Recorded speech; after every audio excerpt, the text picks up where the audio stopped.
Hi, I'm Joel. This is a song from the Magic Machine's first EP. It's called You Still Got Me.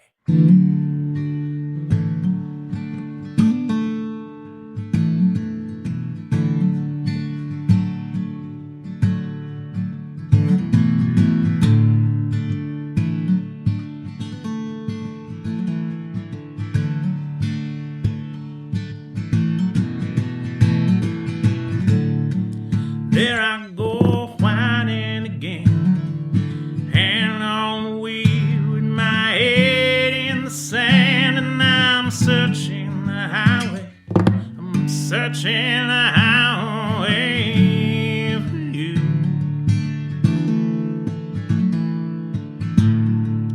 Picked up my feelings and ran. I'm out on my own, and I don't have a plan, but I can't sit around just waiting on memory.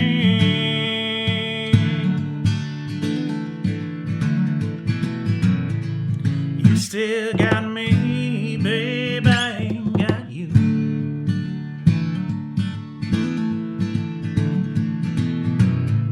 You still got me, babe, I ain't got you.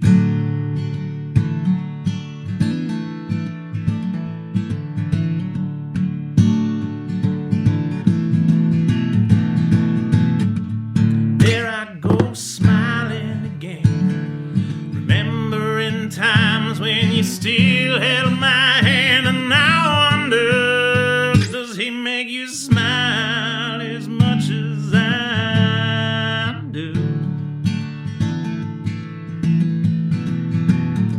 You don't know how sorry I am. You can't hear me scream, but I don't give a damn. I yell at the sky, I cry, oh God, why?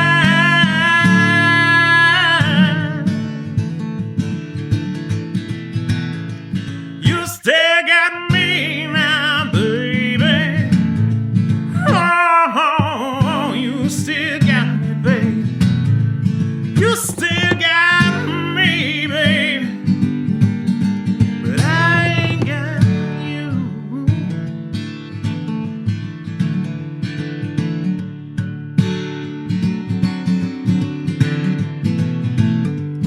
Left my home angry this morning. Just don't know where it is I'm going to.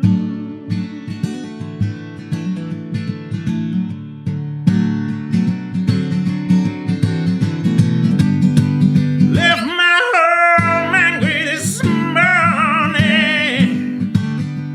Just don't know where it is I'm going to.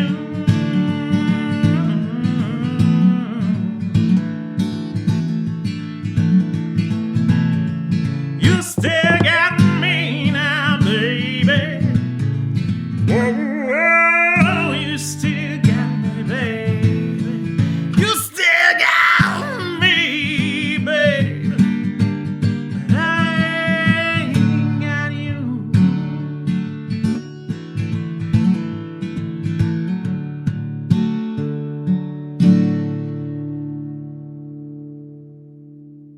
I wrote the score to a musical that was at the Gladstone in 2017 called Phantom of the Opry. It's exactly what it sounds like. This is a song from that score, and it's the Phantom trying to convince his love Chrissy that he's not such a bad guy. It's called I'm Not As Bad As I Seem.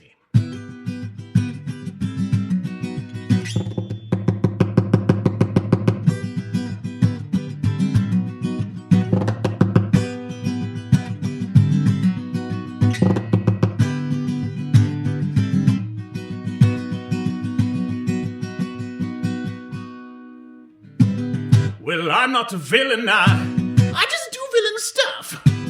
I may be a murderer, but twice was enough. No, I'm not a villain, I just wear a cape. It looks great in the wind and protects me from the rain. Look in your heart and away from me. You'll see I'm the man of your dreams. Just disregard all the red flags and you'll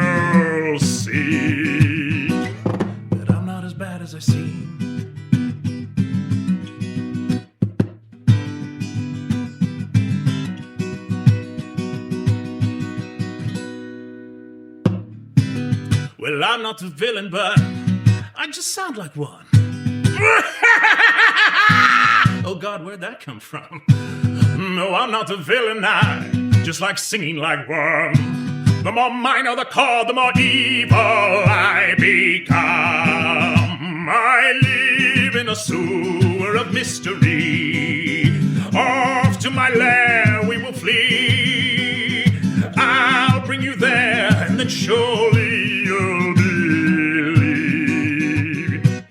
that I'm not as bad as I seem. I'm worse.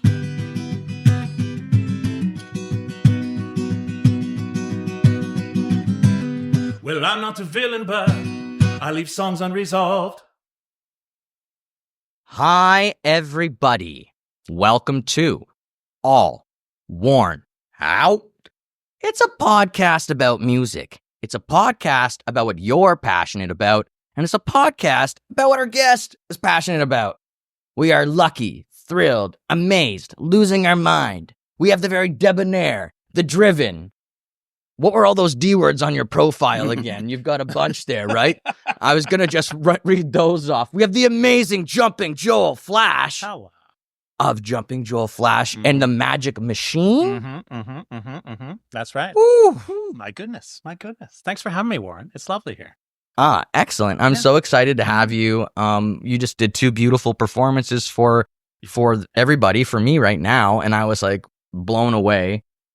And the first one I just thought was like very classic. Like I was like, okay, very nice. And then the next one, you really surprised me with a theater song and a great theatrical voice as well. Got you. I'm glad you loved it. Excellent. Okay, so let's start at the very beginning then. Where was Jumpin Joel Flash born? Right here in Ottawa. I'm from the city. I was born at the Civic, like just whatever, that way. Lived in the city till like grade 4 or 5, but then moved on out to the sticks, like Richmond, Munster, Hamlet area. And my old man, on my like my parents are split out, so like my old man and all his family lived in Shawville on the Quebec side. So I sort of like come from those 2 areas. But I love this city. I currently live in Chinatown, and it's like the most urban I've ever lived. It's like really sweet. I love walking everywhere, and like in particular being able to like go to a show. Because like before, living in Munster, like if you know where that is, like where Saunders Farm is, you hear about a show, it's like, oh yeah, awesome. Oh, but you know, I'm gonna have to drive 45 minutes, and like you know, and it's a Tuesday. But now I can roll to a show and still be home by like 10:30, 11 because I'm old, and that's what I want to do. You know? If you can walk to the show, or like even if it's like a short drive, I find it so awesome. It just like, it's a bit of a change up. Like normally we're driving somewhere, we're going off, and who knows when we'll be back in our own bed. And some nights you just get lucky. Some nights you're like, for me, I'll be like, we'll get a show at the Brass Monkey, and I'll be like, oh, that's over on Greenbank. That's nothing. Or, you know, we play Tailgaters. It's like, oh, that's right across the street, you know, from my house. So it's like, skipping a jump, love. You know, I didn't know Tailgaters was having bands still. Well, that was 2023 New Year's. Okay. So a couple of years ago was the last time I played there. But I mean, they do bring bands, and they had one there this New Year's as well. But yeah, kind of a different vibe because they don't have like a regular stage, so you kind of have to figure the sound out. That's fair. There's a few places like that in town. That's fine. Yeah, I think they're everywhere, you know? It's just the way it goes. And so in the very early days, I was reading that you said you didn't have like a lot of musical influences on you necessarily, and that you got into high school and you started playing the trumpet. That's right. It's because like literally like grade 6, they're like, you got to choose drama or band. I'm like, okay, so I'll choose band, and I guess trumpet. Like, and there was not really like, there's people that play piano, and my stepsister used to sing in bands as well, but like I wasn't really influenced by that. So it was kind of like, well, I guess trumpet.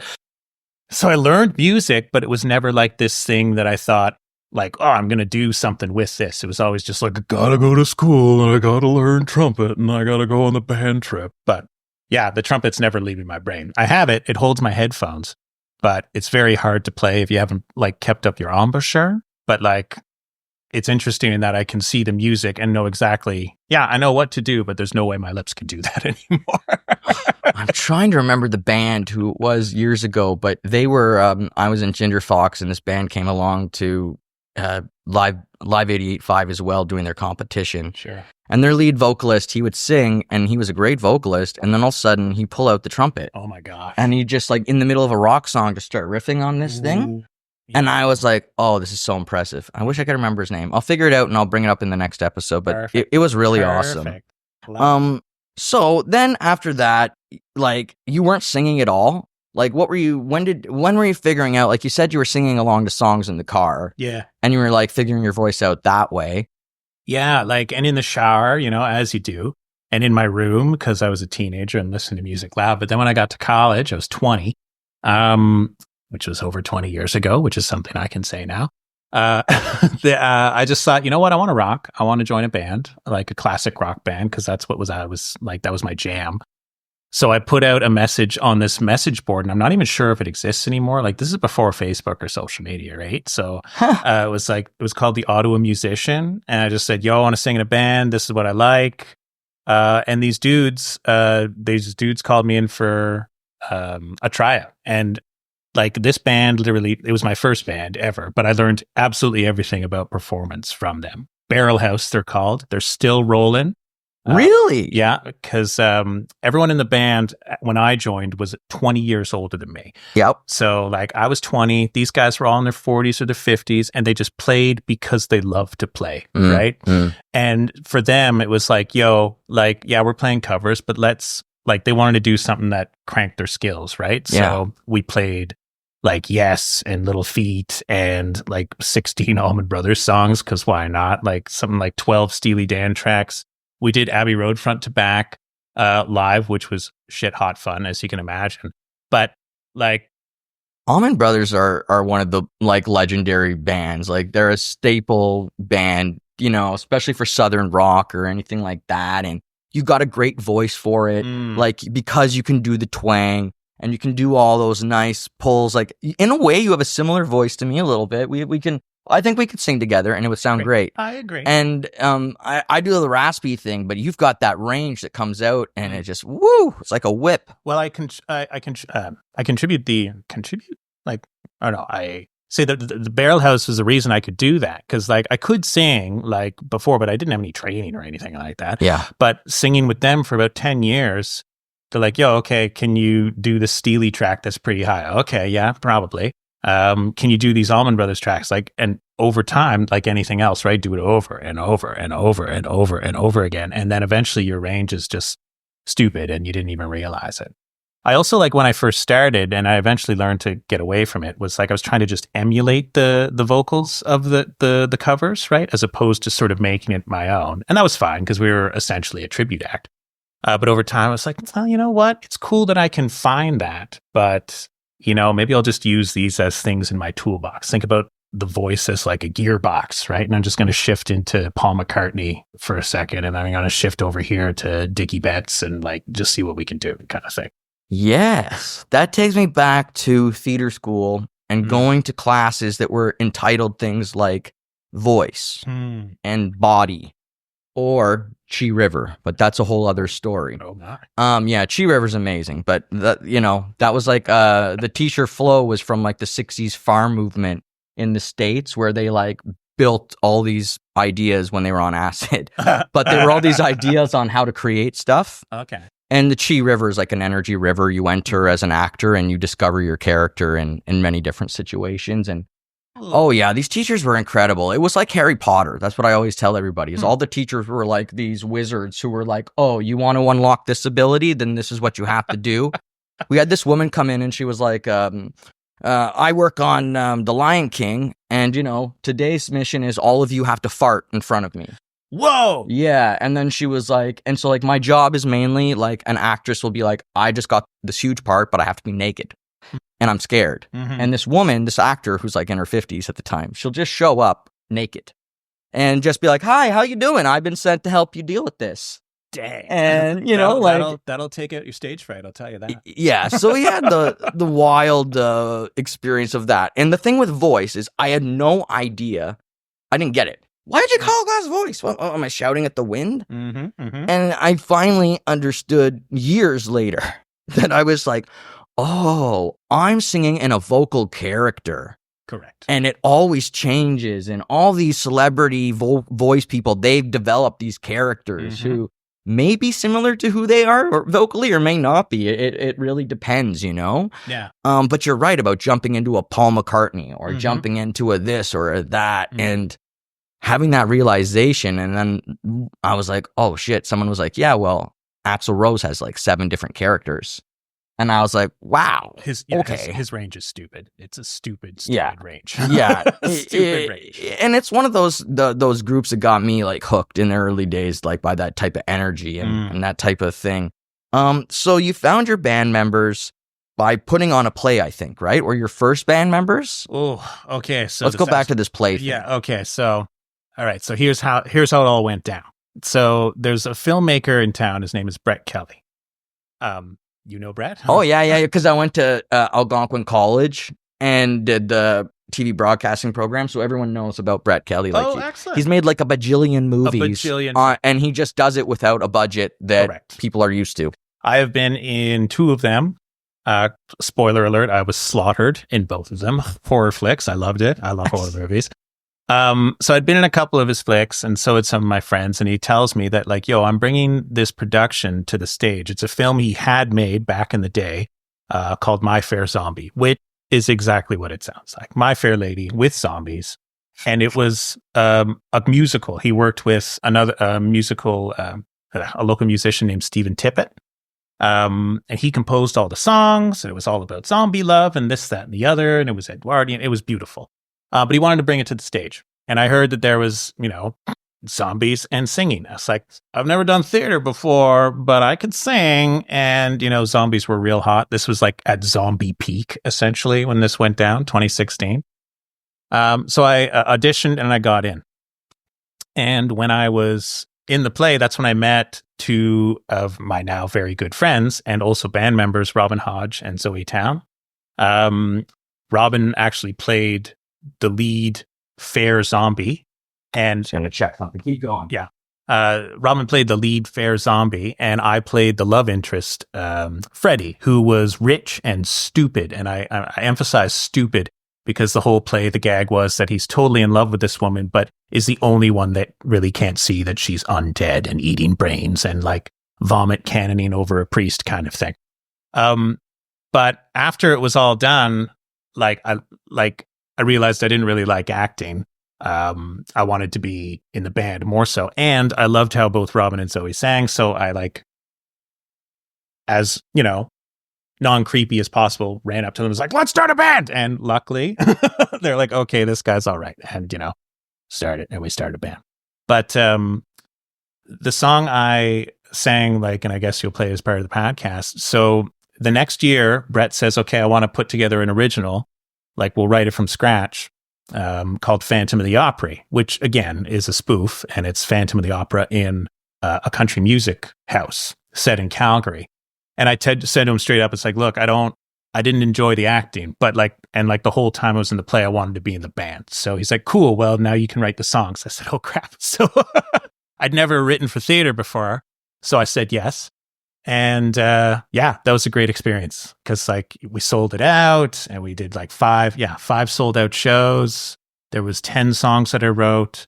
But the weird thing about theater, and again, if you went to theater school, you know this, I was coming at it from a band perspective where I wrote all these songs and practiced them with these crew and added chorus upon chorus. It was just beautiful.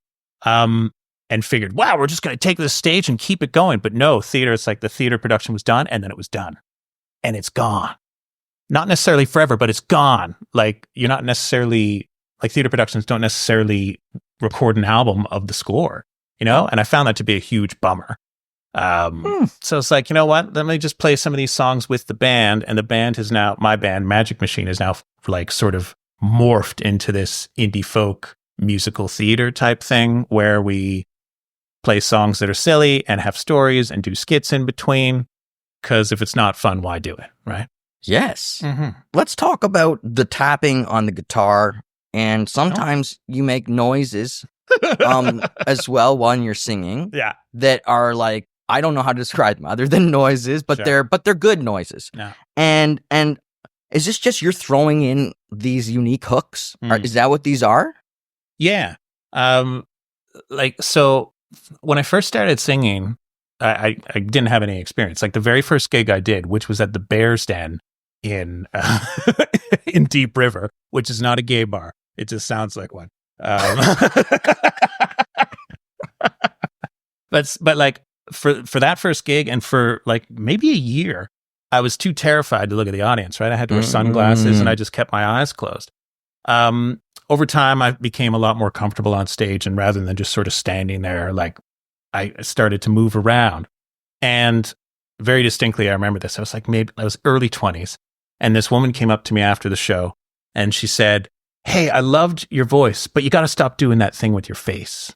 And I was like, "What thing?" And then she just walked away. And so all that insecurity came right on back. And I was afraid to sort of just let the music take me where I wanted the music to just take me. So it took me a long time to get over that. I'm beyond that now. Like, obviously it's been like 22 years. So I just let my body go, essentially. Like a lot of the voice, like the vocal tics coming out of me, or like how I'm kind of moving my body, I feel it in the moment and just let it happen. If it's a gag, like maybe I'll like, plan something around it. And as far as the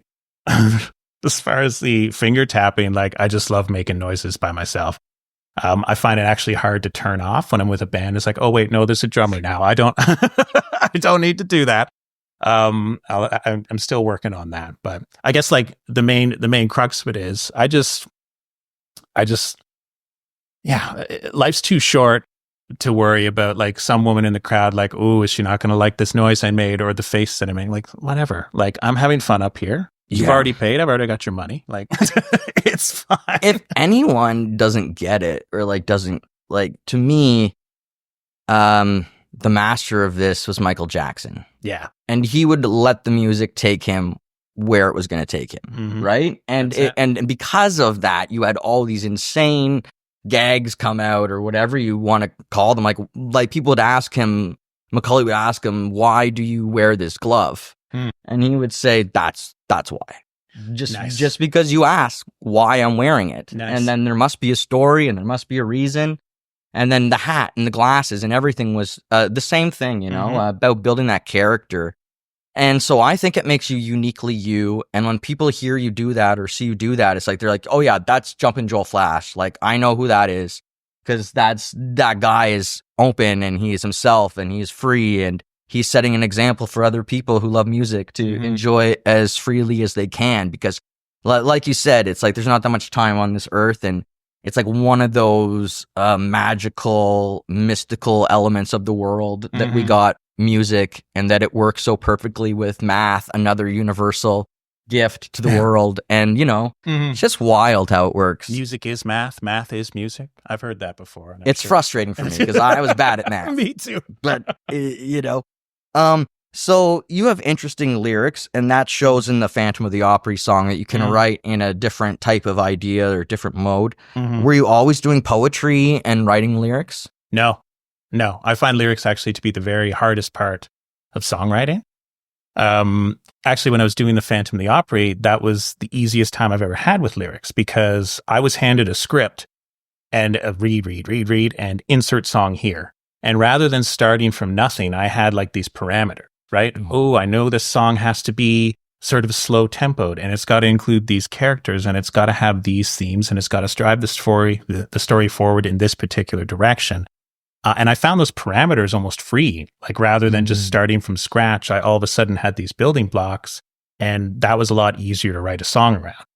I'm doing more and more writing with my bandmate Zoe, and she's a lot better at lyrics. So we'll come together and I say, okay, so I've had this line stuck in my head, or like this rhythm, and here's how it goes. And then we sort of collaborate, like either around an idea or what have you. But, Rhyme Zone's my best friend.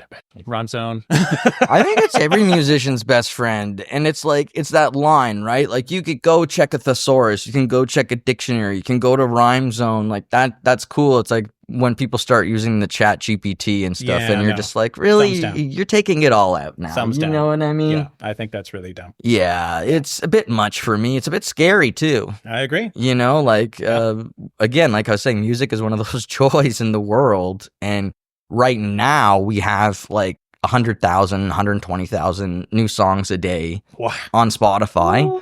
And that's just representative of one program. Like, that's not including people who only want to release on Apple or whatever it might be. Bandcamp or whatever. Right, Yeah, exactly. So you have this world in which there is so many artists, and it's not a bad thing. No.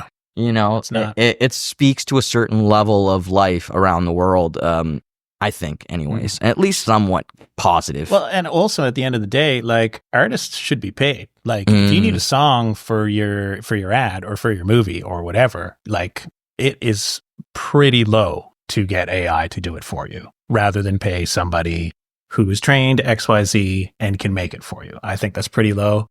And I hope we see some sort of backlash against that, because we're already seeing that in the visual art world, right? Yeah. Like, people like, yo, I'm a graphic designer, but like, I've lost clients because they're like, yeah, I can just make this.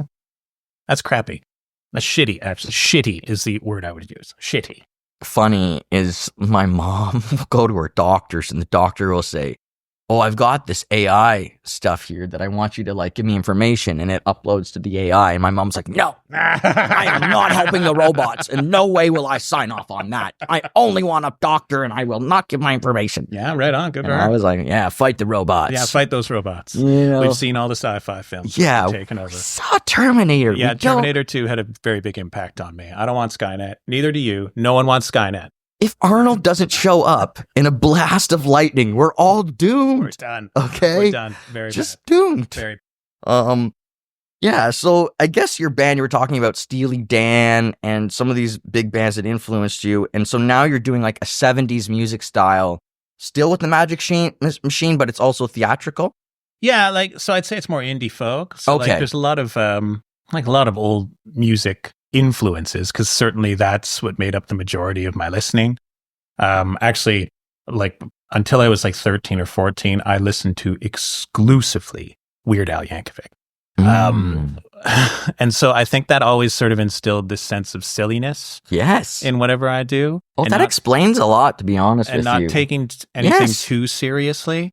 I sometimes cringe, like I'll cover a track, like I'm forever trying to learn songs just to like learn a new chord, or like, ooh, I like what Buddy did with the voice there. Let's see if I can sort of match that, and like just sort of like add more things to your toolbox. Plus, it's fun to play covers to yourself. But sometimes I'm like looking at the lyrics, and I'm sure, like, I know a lot of people like deep, heavy lyrics, but sometimes I'm like, oh my God, I'm cringing singing this to myself. But you know, people like what they like, and what I like is light silliness, and, you know, every song in the world is about love, obviously. But, you know, I don't mind doing a bit of smileys in there. What I've noticed with my niece, who is now like 14 months old, but she's like a super baby, folks. I don't know why she's able to do everything she's able to do already. She's doing like 2-year-old stuff, you know, so I'm Amazing. very proud uncle. Uh-huh. But one of the things that she's obsessed with right now is the Elmo slide. And so, like, as soon as that song comes on, she starts doing the dance move that's associated with it. Ooh. And she starts trying to sing it. She can't yet do the words, but she's trying to sing Elmo slide, Elmo slide. And so she's going, wah, wah, you know, like just trying. But she's finding the tones. Oh, yes. That's cool. And, like, what I've noticed with her, she just loves hooks. Like, and then she's done with songs. She's brutal as a listener. She'll listen to a song, go, oh yeah, I like that hook. And then that's it, I'm done. That's it. Give me another hook. Give Yeah, me something wow. else. Wow. And I'm like, oh, you explained so much about humans to me, about how we really just want that quick dopamine hit of, yeah, this is awesome, you know? She wants those power ballads right away, right? Yes. And yeah, it's amazing to learn stuff from her. Like, I never thought, I'm probably never going to have kids, folks. Because I'm still a kid. And I don't know if I'll ever grow up. It's unlikely at this point. You know what I mean? Talking about Weird Al Yankovic. Sure. I remember being 13. I think you would have been like 17. Sure. And so I remember coming home in Napster I was going to my buddy's house, Mm-hmm. and because I didn't have the internet or anything that great at that time, but my buddy did, and we'd show up there and we would download, destroy the music industry. But we didn't know. Destroy your computer with viruses. Especially with LimeWire. Like when we used the original Napster, it wasn't that bad. Like original Napster was like, wow, this is crazy. And that's why it didn't last. Mm-hmm. But then LimeWire was like, yeah, here comes the sun with a whole bunch of bad viruses, you know? Super sketch. But I do credit that time to me learning a vast variety of songs that I never would have learned. Yeah. And Weird Al Yankovic was one of those guys that we would come back and we download, what's the Star Wars one, you know? My This Year Anakin guy. Yes. And, you know, we would just sing that for like a long ass time. Kind of silly. Then we would sing, Because Earl Had to Die by the Dixie Chicks. Amazing. Kind of silly, but amazing writing, right? Fantastic. And so Great song. I just remember finding those songs and like that as a kid and just being like, I would never listen to this, but I love it. Like once I give it the chance, you know, I think that's wild about music. What was the internet and computers like for you? How did that affect you? Because you were like graduating high school and I guess the internet was hitting. Yeah. So like I graduated 01. So like the internet was there, but it wasn't what it is, right? Like it was more like, it was just a lot harder to navigate. There wasn't as much stuff to see. Your speed was not fast. You were getting in via phone, so you had to like take up the phone line. Oh, I still remember the sounds. Hang the phone up, Warren, or hang the phone up, hang it up. Yeah, trying to get ICQ messages, you know? Yeah. So I would say the internet didn't have much of an effect on my musical tastes. What did was burning CDs. And what I would do was roll to the library because you could take CDs out and just grab a bunch, copy them, and then take them back. And Wild. then and I would just pick all kinds of wild stuff. And like, I wouldn't like everything, you know, but I found out about great bands that I like 10cc. I'm a huge 10cc fan. Oh, amazing. I got into Steely Dan before I joined that band, but like Barrelhouse. I love showing 10cc to people, by the way. Oh, yeah. I'll just ask random people. Like, you've heard them before? Like, you do that with certain bands. 10cc is one of them. Like, show them to people, and they'll be like, why have I not heard this before? Check out Good Morning Judge. You'll love it. It's a great song. Yeah. But yeah, I just sort of sought out, like, because I was in college and I was cheap. You know, I didn't have any money. So, like, I didn't have any money. So, like, the burning of the CDs, like the offline computer aspect of that was really like more of an influence for me. Because I would take them back, and because I lived rural, like out in Munster Hamlet, you spend a lot of time in the car. So it's like, I guess, okay, what's this?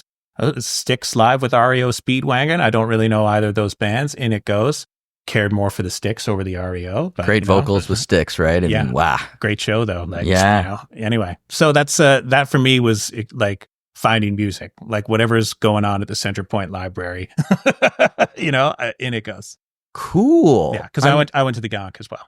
Okay, so like, yeah, that's just a little bit like I was doing the same thing with burning CDs. Like we had, you know, our books of them that we, whatever it was. Oh yeah, that weighed 10 pounds. You know, like you had to carry around like a binder. You know. Yeah, you just play it till it wouldn't play anymore. That's you know, like it would end up getting sunburnt, or some Coca-Cola would fall on it. That's like, right. this one's done. Damn it, I have to do it again. That's right.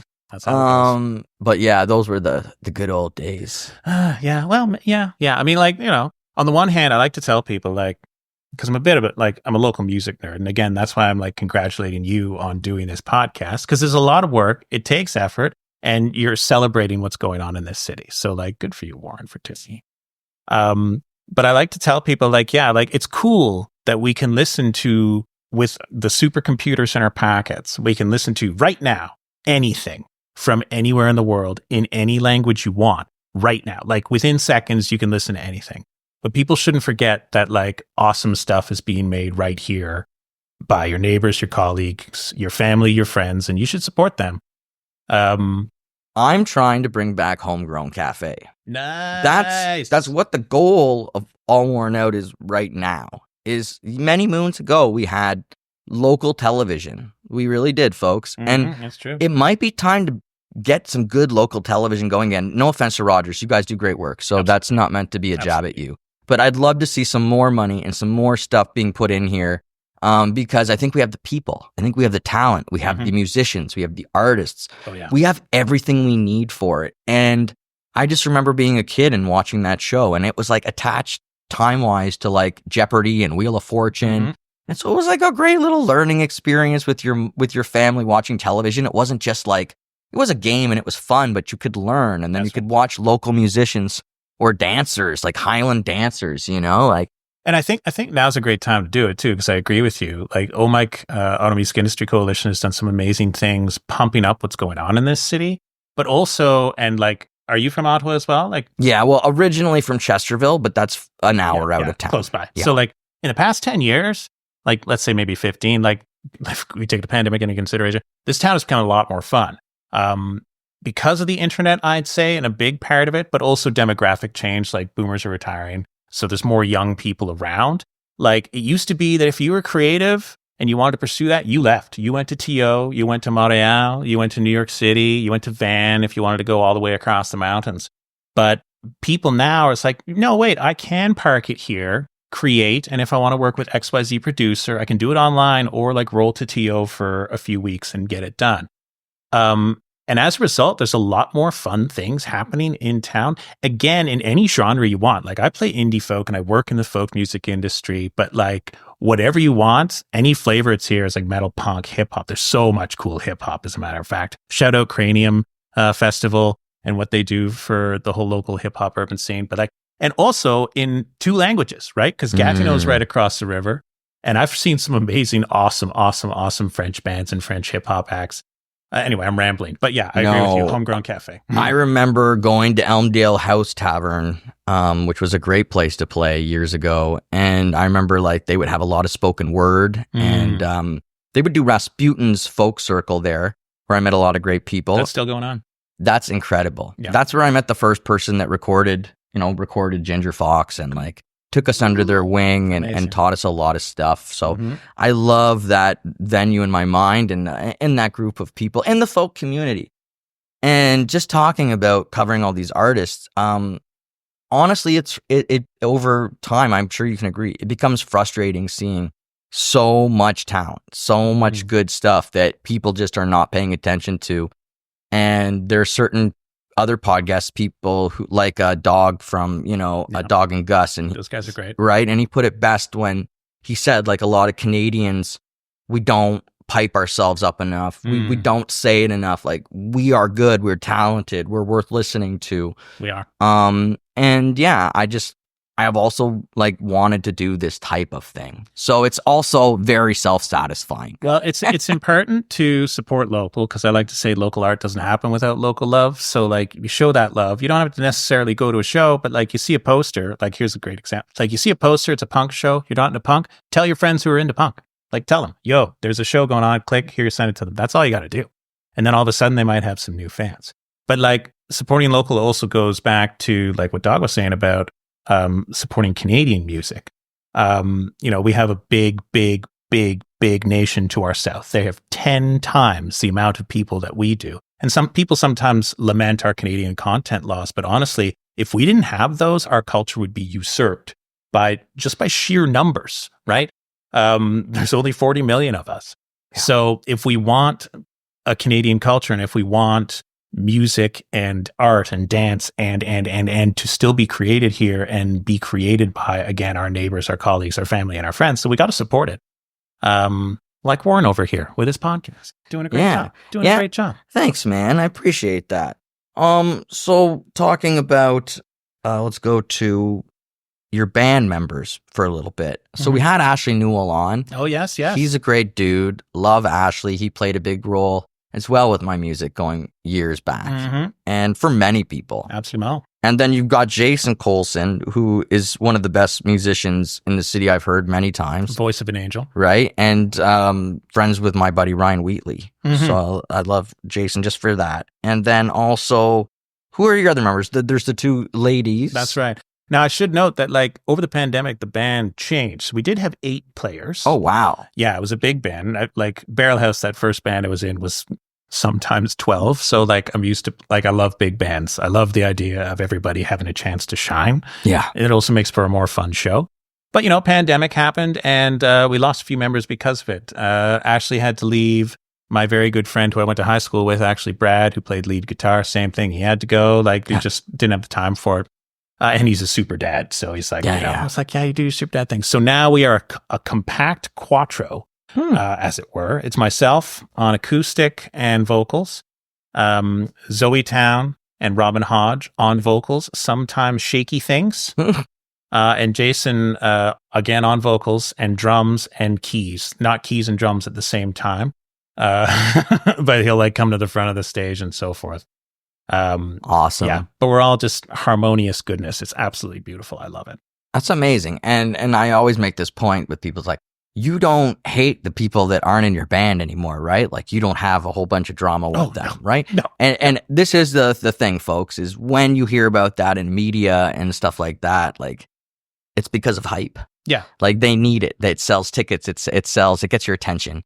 And band members and bands split all the time. Yeah. For many different reasons. Yeah. Like, sometimes they move. Sometimes it's like, yo, I got a kid now. Or sometimes it's like, hey, I want to be a metalhead now. It's like, cool. A lot of the time it's amicable. Yeah. Most of the time. Time. There is instances where you'll get in a disagreement with somebody, which sucks. But you try, and as we go through it, try and avoid that and make sure that doesn't happen anymore, And so it's a whole thing about being in a band, working out the relationship. Is it a democracy? Is it an aristocracy or whatever it might be, right? Like, well, I'm going to credit Barrelhouse with so much of what I know about performance and so forth. But one of the best things they taught me, because I've always been the lead, right? Like, except for Magic Machine, we're all lead singers because we sort of play it off and every one of us has a chance to sing lead, which is fun.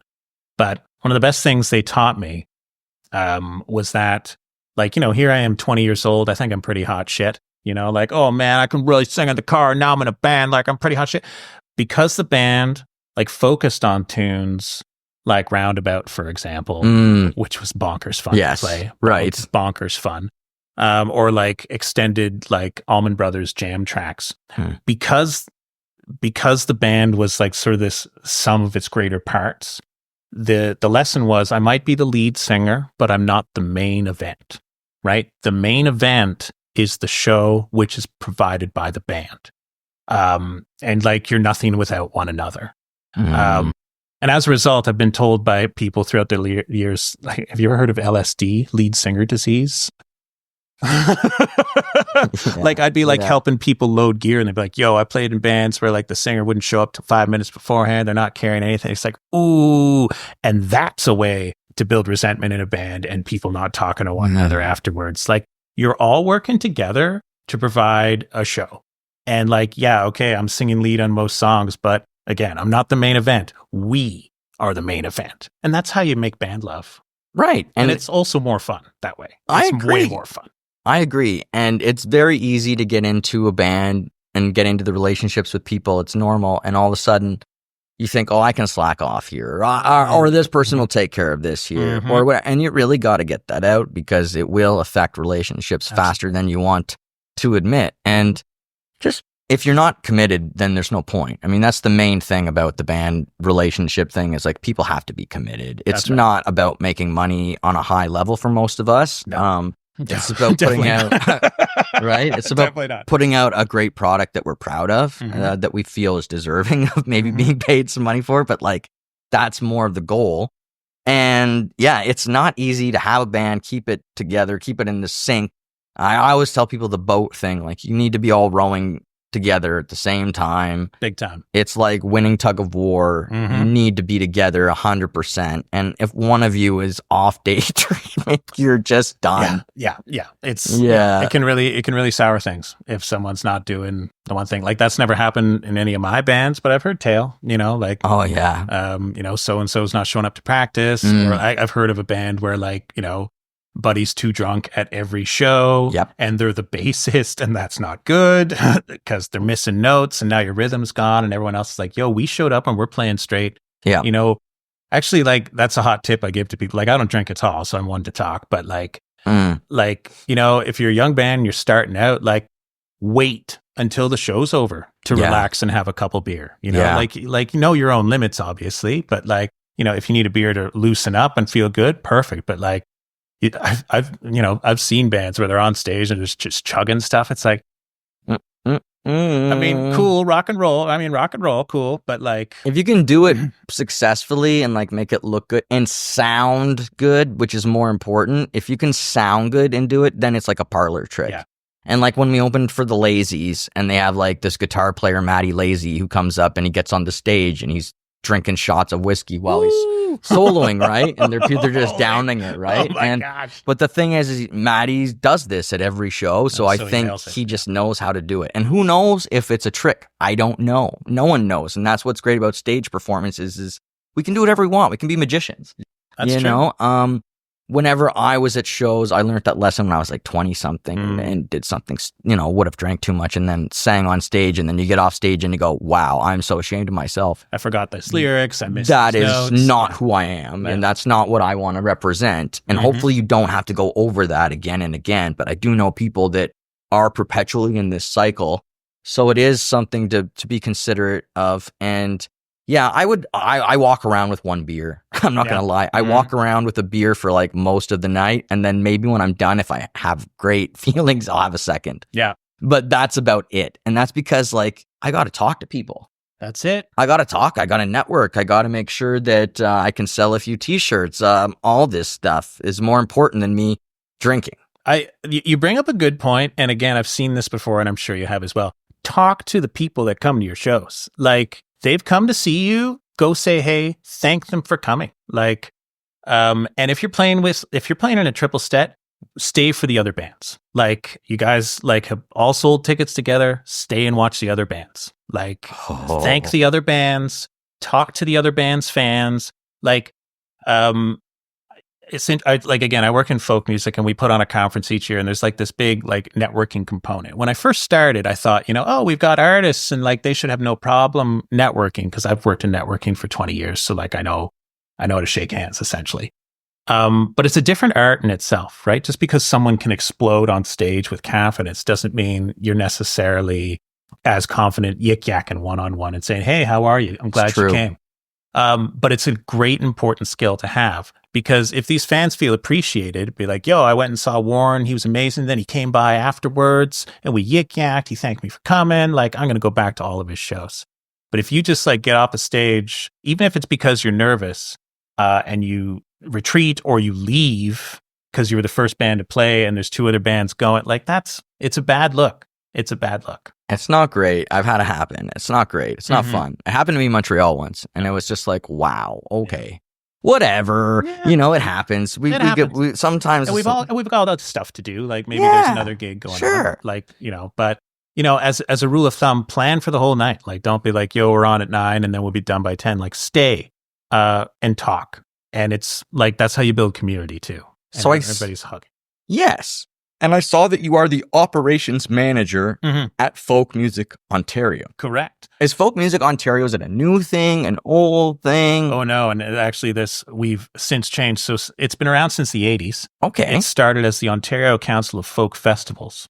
And essentially what happened, this is a very folky story because the folkies are all hippies and happy and they want to work with one another. All the folk festivals in Ontario decided, hey, yo, we should get together, talk best practices, talk about how we can block book artists because, they could play my festival and then the next weekend play yours because it's so far away. We're not going to be competing, et cetera, et cetera. So that started in the 80s. And then artists started realizing, yo, all these folk festivals are coming together. Like, so they started trying to like get into this and like play for the festivals. So they like were showing off their wares. And so it's sort of evolved into what it is today, which is like a weekend long crazy showcase. Like, we were in Mississauga last year and there was 180 concerts over the course of 3 days in this hotel. Artists playing for festivals and venues and concert promoters from across Canada and the States and Europe and South America. Like it's great fun. And it used to be called Folk Music Ontario. In October, we announced that we are now Folk Canada. So now we're a national organization. Wicked. And my job is so great, Warren. Essentially, I just wave the Canuck flag and like go to events in other places and talk about how great Canadian music is, bring artists with us and like showcase them to wherever we are and then provide that space once a year for our conference. It's going to be in October this year. We haven't announced where yet. I can't say. 15th, 19th. It will be in Ontario. But about 800 people come and spend the weekend doing workshops and professional development and listening to panels. And again, listening to a lot of different music, like 16 different languages, like any genre you could think of. It's all like under the folk umbrella, essentially. I really love my job. It's great. That sounds so exciting, and that's so cool. Like, did you like word of mouth find this job, or did you apply for it? It was networking. So I was it was 2017, and I hated my job. I worked at an economic think tank, and it was like, that scene in Office Space where it's like every day is worse than the last. It was like that for 10 years of my life. But wow. I quit. And sold my house. I lived in South Keys, and then moved to Centertown. And my goal was, I didn't like to work in the arts in some capacity. And I didn't know what that was. Is that full-time artist? Is that working for the city somehow? Is that like working in a bar? Nightmare? Arts, nightmare. Is it a nightmare? But I realized that the only way I could like sort of do that, because while I've been playing in bands since I was 20, like I didn't really know the industry in town. So I just started volunteering for things. Auto Music Industry Coalition, I started volunteering for a lot of the events they did. Then I ran for the board, and I sat on the board from 2018 to 2020. Nice. I volunteered at CKCU. I had a radio show there for 2 years with my friend Trish, and then 2 more years with my ex-partner, just focused on local music. I wasn't volunteering because I was paid for it, but I hosted the open mic at Live on Elgin for 4 years as well. And I volunteered at Rogers, hosting shows there. And eventually, like just from going to a bunch of things and shaking a bunch of hands, I met Alka Sharma, who is no longer the executive director of Folk Music Ontario, but she was. And she's like, oh, yeah, we're putting a job thing out there. I'm like, oh, really? And I applied, and that's how it was done. So networking, that's how it was done. Excellent. Well, I think it's the perfect job for you. It's really awesome. I agree. Yeah, great fit, right? Yeah. So are you going to do any more plays in the future? I don't know. Like, so I enjoyed it, right? But it's like I was talking about before, like,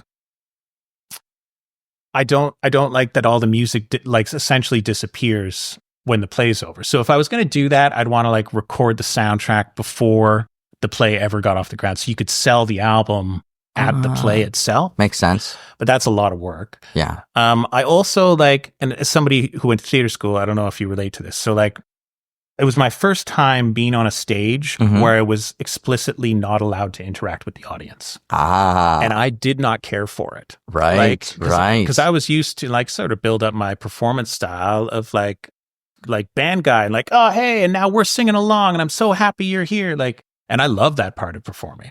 And so it was really hard for me to act and like pretend like nobody was there. It was really tough. I think it's interesting because I think it was always like an issue with storytelling in theater. And then Shakespeare makes incredible use of the aside. And people are just giving you this insider information. They're like, I'll break the fourth wall to let you, the audience, know something that you might not know. But then that's it. We're going back into the world. Absolutely. And Fine. like in Chi River, for example, part of it was we could talk to each other in the mirror, like eye to eye in the mirror there, but we couldn't talk like this. No.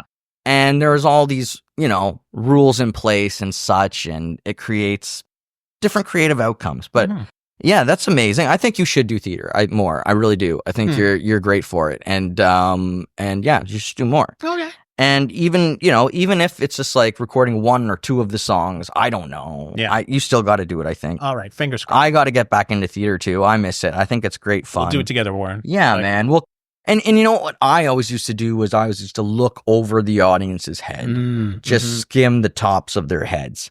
And then if I was having a great show, then I'd pick moments to look at people in the audience and then make a thing out of it. Yeah. But I mean, it is trippy. And then part of the problem again is once you get on a big stage, those lights come on and you don't see anybody. And this is the same thing for some rock shows. Like sometimes I don't see nobody. That's it's right. just on come those lights and that's it. Well, and I'm not wearing my glasses or my eyesight's not that bad, but like I don't wear them on stage, and that helps as well, right? I'm just like, well, you're all kind of fuzzy. I can't see you. Exactly. But like part of why I found it hard not to interact with the audience was when I first started out singing, I was too terrified to look at anybody. And I trained myself over time to be like, no, it's okay to like make eye contact with so-and-so in the crowd, like, and actually look at people and sort of bring them into the show and engage with them. So when I hit the theater stage, it's like I had to relearn that look over their head thing. Yeah. Right? Especially on the last night, no word of a lie, this happened. Like, it was the last scene of the play, and like, you know, it's the come together where everybody's like, oh, that's nice. And like, you know, we've really wrapped things up here before you go into the last number. And I'm standing off at the end of the stage because my lines are all done and I'm just supposed to be looking dopey and because that was the character. And I looked front row center, not really center, off to the side, front row, this middle-aged couple like making out, like high school level making out, tongues, like there was legs over top. And like, I saw it, and then like, it was like, all of a sudden I broke character because I just wasn't expecting it and just kind of, I didn't know what to do. I hear you. Yep, it happens. This was not a sexy play, right? This is about zombies. Yeah. There was a vomit cannon. There's people eating brains. And they were in the front, like, you're going to make out, like, in the back row. I think they were messing with you. Let me just say thank you so much to Jumpin Joel Flash of Jumpin Joel Flash, and now it's the Magic Machine. That's right. Separate. Mm-hmm. Joel Elliott, thank you so much, Jumpin Joel Flash. You are a wicked dude. Thanks for all your work in the music community, and I really appreciate you coming on today. Right on. Thanks for doing this, Warren. You're doing a good thing for Ottawa music as well. So Thank you. And thank you for watching. And we're going to see you all again next time on All Worn Out. Bye-bye, everybody.